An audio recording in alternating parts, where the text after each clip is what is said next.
Big changes are happening in Dhaka. Enemies are becoming friends, rivals are becoming partners, and old friends are becoming foes. It's a major churn after Sheikh Hasina's ouster. And who is benefiting from it? Looks like everyone but India. The US, China, Pakistan, they're all making inroads, while New Delhi is dealing with baseless accusations, even hostility in some quarters. Let's start with China. Their ambassador to Dhaka has been quite busy. A few days ago, he met caretaker leader Mohammad Yunus. He also invited him to visit China. Now, this is normal diplomatic protocol. Even the Indian envoy met Yunus. But the Chinese ambassador went a step ahead. First, he met the BNP leadership. The BNP is the Bangladesh Nationalist Party. It is one of the biggest parties in Bangladesh. They were the arch rivals of Sheikh Hasina. Later, the Chinese ambassador also visited the Jamaat-e-Islami office in Dhaka. And this is very significant.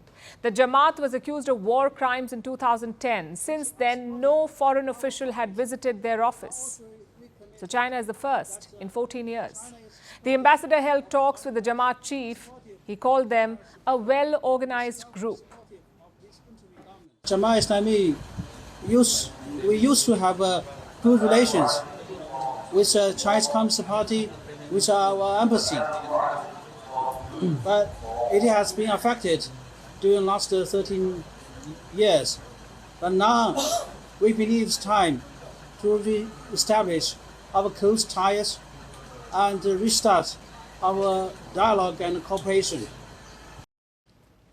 Interesting way to describe a radical Islamist group.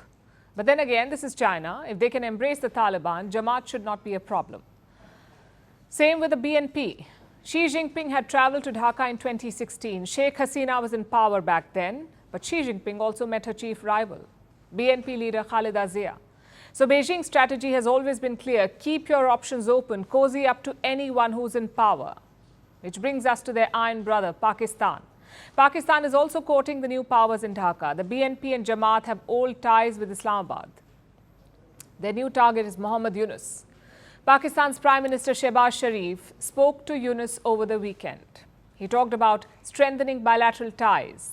Sharif also referred to the historical bond between Dhaka and Islamabad, which is frankly strange because Pakistan slaughtered Bengalis in 1971. It's not the sort of history you fondly remember in a phone call.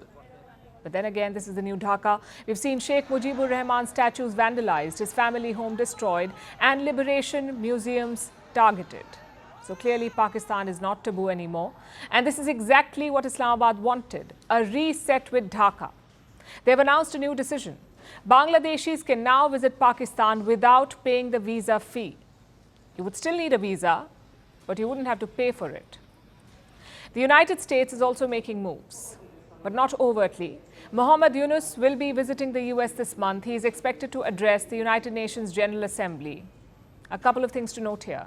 This will be Yunus's first trip abroad after taking office. Not India, not China. He is visiting the United States of America. And we get the idea behind it. The world is confused about where Bangladesh is headed. So the UNGA, the United Nations General Assembly, is a chance for Yunus to clear the air. Just one problem though. Yunus is a caretaker. His job is to oversee this tense period, to hold democratic elections. Plus, the law and order situation is not back to normal yet. So should Mohammad Yunus really be jetting off to New York? It's a question to consider. Here's another one. Where is India in all of this?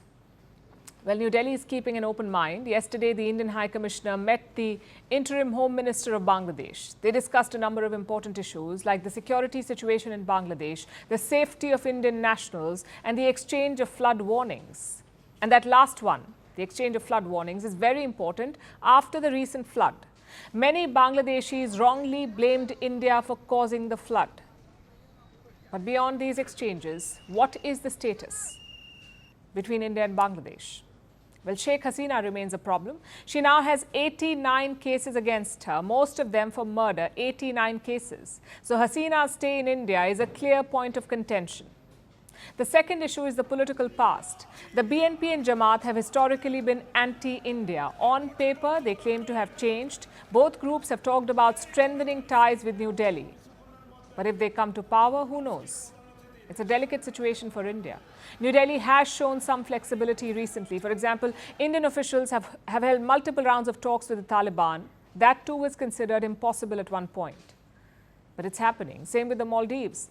Mohammad Muizzu talked about India out. He expelled Indian soldiers from the country, yet New Delhi kept engaging. It invited Muizzu for Prime Minister Modi's swearing in. So India has demonstrated diplomatic flexibility. No reason it cannot be replicated in Dhaka. Of course, the rest is up to them. India will have some red lines for the regime in Bangladesh. If they respect those red lines, ties may stabilize. If not, all bets are off. Climate change is on our doorstep. It's time for a revolution to take root. And it starts with 1.4 billion Indians. It starts with one tree for humanity, one tree for Mother Earth, one tree for our future. Project One Tree, a News 18 network initiative.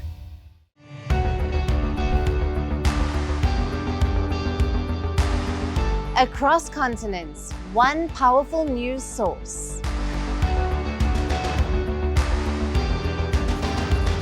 Bringing you diverse perspectives on the issues that matter.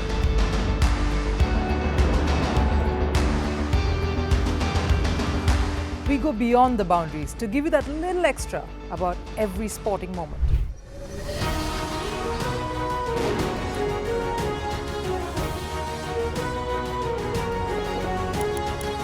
So thank you for making Firstpost 5 million strong.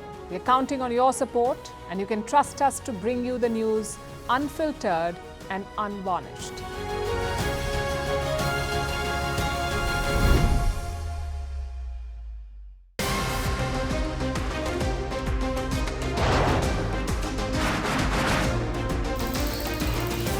On the show today, the T20 World Cup bandwagon has moved across to the West Indies. What can you expect from this? Hello, I'm Alison Green, coming to you from Durban, South Africa. Today we have a special Start with a report on India's shifting nuclear posture. The first time since India officially became a nuclear power. Hello and welcome to Firstpost America. I'm Eric Ham, coming to you live from the nation's capital,